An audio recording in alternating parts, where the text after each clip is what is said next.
You're simply the best. Better than all the rest.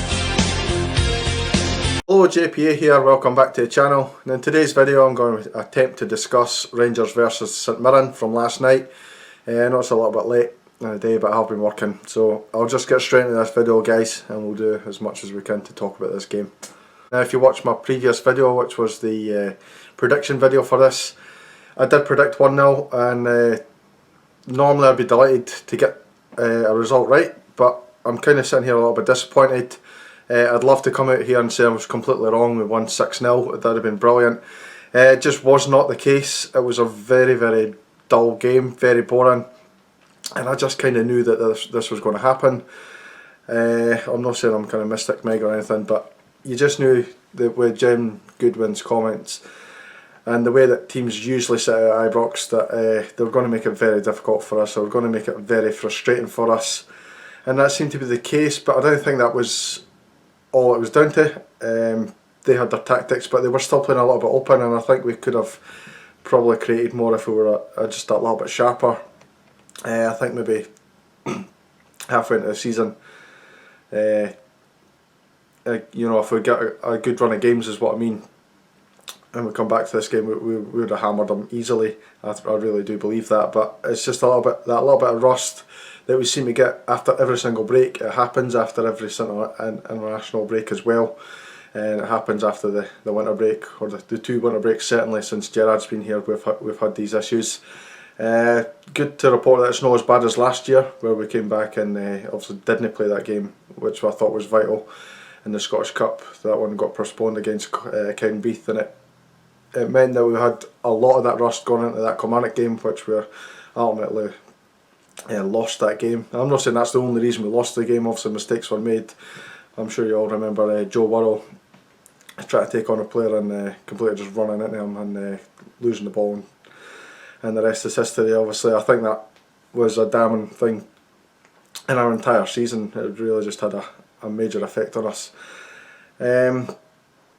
I don't even know what to say about this game. I thought we were really poor from pretty much start to finish. The only bit of class was the cross from Barisic and the finish from Defoe, really.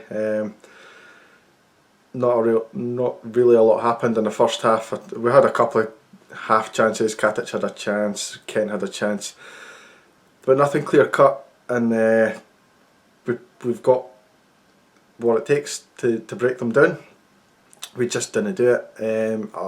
I really think we're missing Tavernier, and I think we're missing Morelos. They make such a difference to the way not just our chances created, but it's just the whole way we play.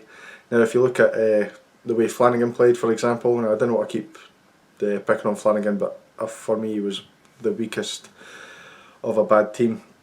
Not a bad team, but you know what I mean, a bad team performance. If you look at the way Tavernier bombs in that right and gives us so much, even if it's a bad cross, he just keeps coming back for more and more, and eventually he will hit something and get a good cross out of it, or you'll get something from it. Every time I've seen Flanagan, I've seen him mostly on the left, and he seems to get to a certain point and then cut back. And I genuinely thought that was maybe just because he was naturally right-footed.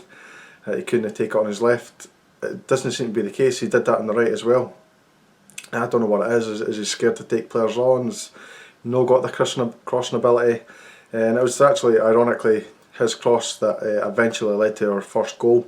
Believe it or not, his cross came in, got headed away, and it felt Barisic. Barisic drives into the box, or just to the edge of the box, fires in a low driven cross, which went into the path of Defoe.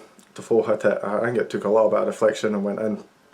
Great finish from Defoe, and just doing what Defoe does best, to be honest. So getting back to my main point, which was Flanagan, I'm just not happy the way he's performing right now, and apart from a couple of sturdy performances in Europe, maybe last season, I don't think he's done enough to put himself there. Obviously, if he's a natural right back and we've got Tav, then we've got to go with Tav, obviously. But I would have played Patterson last night. I said it in my prediction video. He's going to give us more than that right hand side. If you look at the Stranraer game, Halliday didn't give us enough on the left and we had to give everything down the right, which Patterson delivered from.